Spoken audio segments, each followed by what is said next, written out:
Assalamualaikum warahmatullahi wabarakatuh. Perkenalkan, nama saya Lufi Romauli Dinda Iriani dari kelas PPKH 2A NIRM 04031937. Kali ini saya akan menjelaskan tentang komunikasi interpersonal. Setiap manusia melakukan komunikasi dengan lingkungan di sekitarnya. Komunikasi adalah peristiwa sosial, peristiwa yang terjadi ketika manusia berinteraksi dengan manusia lain.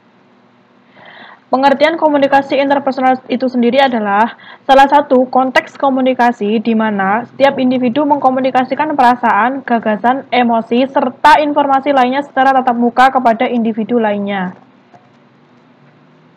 Tujuan komunikasi interpersonal sendiri ada 6. Yang pertama adalah menemukan diri sendiri, yang kedua menemukan dunia luar, yang ketiga membentuk dan menjaga hubungan yang penuh arti, yang keempat merubah sikap dan tingkah laku seseorang, yang kelima untuk bermain dan kesenangan, yang keenam untuk membantu sesama. Elemen-elemen dalam komunikasi interpersonal. Elemen dalam komunikasi interpersonal yang pertama adalah adanya sumber dan penerima. Komunikasi interpersonal melibatkan paling tidak dua orang, di mana masing-masing pihak dapat berperan sebagai sumber, yakni membentuk dan mengirimkan pesan, dan juga berperan sebagai penerima atau receiver, yakni sebagai penerima pesan.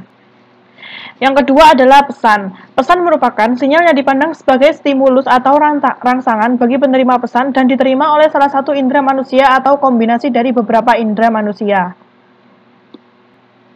Yang ketiga adalah encoding dan decoding. Yang dimaksud dengan encoding adalah tindakan memproduksi pesan seperti menulis dan berbicara. Sementara itu, yang dimaksud dengan decoding adalah tindakan memahami pesan seperti mendengar atau membaca.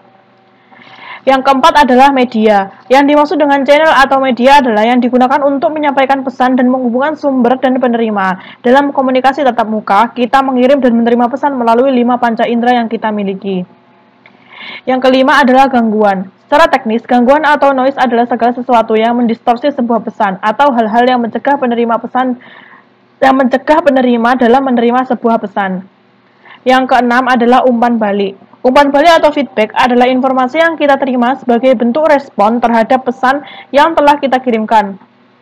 Yang ke-8 adalah konteks. Suatu komunikasi selalu berlangsung dalam sebuah konteks atau lingkungan yang mempengaruhi bentuk dan isi pesan yang akan disampaikan. Yang ke-8 adalah etika.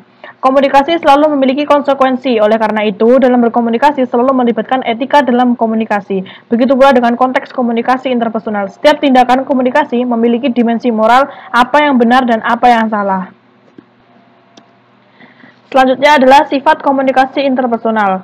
Sifat komunikasi interpersonal ada 6. Yang pertama adalah melibatkan dua individu atau lebih yang masing-masing saling bergantung. Yang kedua, secara inheren bersifat relasional. Yang ketiga, berada pada sebuah rangkaian kesatuan. Yang keempat, melibatkan pesan verbal maupun non-verbal. Yang kelima, berlangsung dalam berbagai bentuk. Yang keenam, melibatkan berbagai pilihan.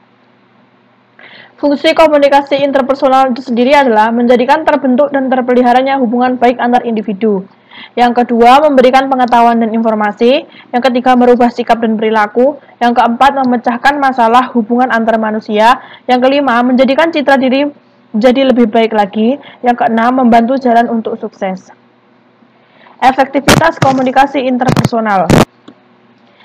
Efektivitas komunikasi interpersonal yang pertama keterbukaan, yang kedua empati, yang ketiga sikap mendukung, yang keempat sikap positif, yang kelima kesetaraan.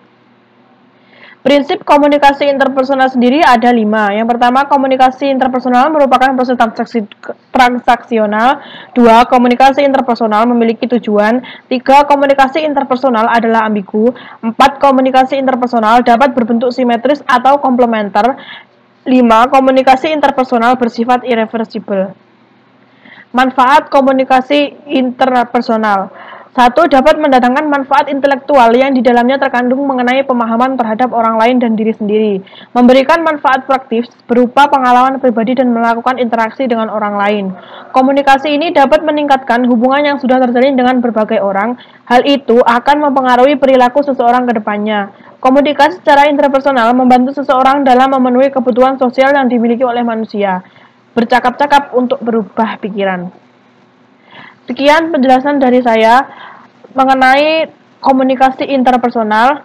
Apabila ada kurang lebihnya, mohon maaf.